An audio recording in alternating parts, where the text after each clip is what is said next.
اور آج وہ قومیں اکثر پائی جاتی ہیں جو گانا بجانا، شراب وغیرہ کوئی عیب نہیں سمجھتی، بلکہ گانے بجانے کے آلات ٹی وی، وی سی آر اور گانوں کی کیسٹوں کی صورت میں ان کے گھروں میں موجود ہیں۔ بلکہ شیطانیت اس قدر ترقی کر رہی ہے کہ ڈش اینٹینا کی صورت میں اس برائی کو دن رات پھیلایا جا رہا ہے۔ دوستوں، یاد رکھیں، مسلمانان عالم کی ذلت کا سبب بھی یہی ہے کہ انہوں نے اپنی اسلامی تہذیب ترک کر کے غیر مسلموں اور ہندوؤں وغیرہ کی تہذیب و تمدن کو اپنا لیا ہے اور ان کی پیروی میں گانا بجانا اور رقص وغیرہ کو اپنا لیا ہے۔ دوستوں، موسیقی کی حرمت پر سنن ابی داؤد 4924 کی ایک روایت یوں بھی منقول ہے کہ سیدنا عبداللہ بن عمر رضی اللہ تعالیٰ عنہ کے شاگرد خاص سیدنا نافع رحمۃ اللہ علیہ بیان فرماتے ہیں کہ سیدنا ابن عمر رضی اللہ تعالیٰ عنہ نے بانسری کی آواز سنی تو انہوں نے اپنی انگلیاں اپنے کانوں پر رکھ لیں اور اس راستے سے دور چلے گئے، اور پھر مجھ سے پوچھا، اے نافع، کیا تم کچھ سن رہے ہو؟ میں نے کہا نہیں۔ تو انہوں نے اپنی انگلیاں اپنے کانوں سے اٹھا لیں اور کہا کہ میں رسول اللہ صلی اللہ علیہ وسلم کے ساتھ تھا، تو آپ صلی اللہ علیہ وسلم نے اس طرح کی آواز سنی تو آپ صلی اللہ علیہ وسلم نے ایسے ہی کہا تھا۔ دوستوں، اس روایت کو امام ابو داؤد رحمۃ اللہ علیہ منکر کہتے ہیں، لیکن منکر کہنے کا سبب اور وجہ نامعلوم ہے، اور اس روایت کی سند بھی قوی ہے۔ بہت سے علماء کے نزدیک یہ روایت ضعیف یا منکر نہیں ہے۔ البتہ یہ بات یاد رہے کہ گانے بجانے کی حرمت پر یہ اکیلی روایت یا دلیل نہیں، بلکہ کئی اور دلائل موجود ہیں جن میں موسیقی کی ممانعت ہے، جس کی بنیاد پر موسیقی کو حرام قرار دیا گیا ہے، اور کئی احادیث اور اقوال سلف رحمۃ اللہ علیہ سے ثابت ہیں کہ لہو الحدیث یعنی انسان کو ذمہ داریوں سے غافل کر دینے والے امور سے مراد آلات موسیقی ہیں جن کی قطعاً اجازت نہیں ہے، اور بالخصوص اللہ اور اس کے رسول صلی اللہ علیہ وسلم کے نام کو طبلے کی تھاپ پر بجانا ان کی انتہائی توہین ہے، اور موسیقی کی تمام لغویات حرام ہیں سوائے دف کے، وہ بھی مخصوص صورت میں۔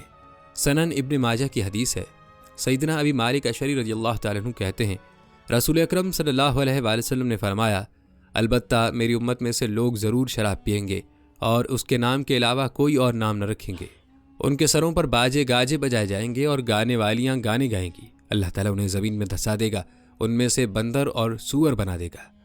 دوستوں، اس صحیح روایت سے یہ واضح ہوتا ہے کہ موسیقی یعنی گانے بجانے کی اسلام میں کوئی گنجائش نہیں ہے، یہ شیطانی عمل ہے اور قطعی حرام ہے۔ اور یاد رہے کہ قرآن مجید نے بہت بڑی ایک حقیقت یہ بھی بیان کر رکھی ہے کہ جب اللہ تعالیٰ نے ابلیس کو مہلت دی تو اسے کہا، انسانوں میں سے تو جسے بھی اپنی آواز سے بہکا سکتا ہے بہکا لے، اور ان پر اپنے سوار اور پیادے چڑھا لا، اور ان کے مال اور اولاد میں سے اپنا بھی حصہ لگا، اور انہیں جھوٹے وعدے دے لے، ان سے جتنے بھی وعدے شیطان کے ہوتے ہیں سب کے سب سراسر فریب ہیں، اور ان میں سے جس کو بھی تو بہکا سکتا ہے اپنی آواز سے بہکاتا رہے۔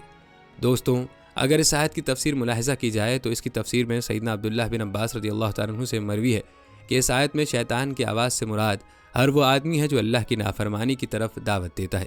اسی طرح سیدنا مجاہد رحمۃ اللہ علیہ سے اس آیت کی تفسیر یہ مروی ہے کہ اس سے مراد گانا بجانا اور لہو لعب ہے، یعنی وہ تمام آوازیں جیسا کہ گانا بجانا، عشقی اشعار وغیرہ جو اللہ تعالیٰ کی نافرمانی کی طرف بلاتی ہیں، وہ اس آیت کا مصداق ہے۔ دوستوں، آپ کو بتاتے چلیں کہ چاروں اماموں اور دوسرے مجتہدین نے بھی موسیقی کے بارے میں واضح طور پر کہا ہے کہ یہ ناجائز ہے، اور بعض نے کھل کر اسے حرام قرار دیا ہے۔ امام شافعی رحمۃ اللہ علیہ نے تو یہاں تک کہا کہ جو شخص گانے اور موسیقی کا دلدادہ ہو اس کی شہادت بھی قبول نہیں کی جائے گی۔ امام ابو حنیفہ اور امام احمد بن حنبل اور ان کے اصحاب سے بھی موسیقی کے حرام ہونے کے اقوال ثابت ہیں۔ امام مالک کے بارے میں آتا ہے کہ ان سے مدینے کے ان لوگوں کے بارے میں پوچھا گیا جو گانے بجانے کے رسیہ تھے، تو انہوں نے فرمایا، یہ مدینے کے فاسق لوگ ہیں۔ دوستوں، جہاں تک اس بات کا تعلق ہے کہ رسول اکرم صلی اللہ علیہ وآلہ وسلم کے زمانے میں گانے گائے جاتے تھے اور آپ نے انہیں سنا تھا یا اجازت دی تھی، یہ قطعی طور پر غلط ہے۔ شاید ان لوگوں کا اشارہ ان بچیوں کے شعر کے گانے سے ہے جو مختلف مناسبات سے ثابت ہے، جیسے ہجرت کے موقع پر اور پھر عید وغیرہ کی مناسبت سے ثابت ہے، لیکن ان لڑکیوں کی شعر گوئی پر موجودہ دور کے فحش اور بیہودہ گانوں کو قیاس کرنا چند وجوہ کی بنا پر بالکل باطل ہے۔ پہلی وجہ یہ کہ جو بچیاں حضور اکرم صلی اللہ علیہ وآلہ وسلم کے زمانے یا آپ کی موجودگی میں شعر گا کر پڑھتی تھیں، ان کے بارے میں دلائل سے یہ بات ثابت ہو چکی ہے کہ وہ چھوٹی اور نابالغ بچیاں تھیں۔ ان معصوم بچیوں کے پاکیزہ اشعار پڑھنے کو موجودہ دور کی پیشہ ور گانے والیوں سے ملانا غلط ہے۔ اس کی ایک وجہ یہ بھی ہے کہ اس دور میں جو شعر گوئی یا گانے کے واقعات ملتے ہیں ان میں سے کسی میں بھی موسیقی کے آلات کا ذکر نہیں ہے، اور آج کل کی موسیقی کے سامنے جو گانے کا لازمی جز بن چکی ہے، اس کو جائز کرنے کے لیے کسی روایت یا حدیث میں ذرہ بھر بھی گنجائش نہیں۔ ہاں، البتہ دف بجا کر اشعار پڑھنے کا ثبوت ملتا ہے،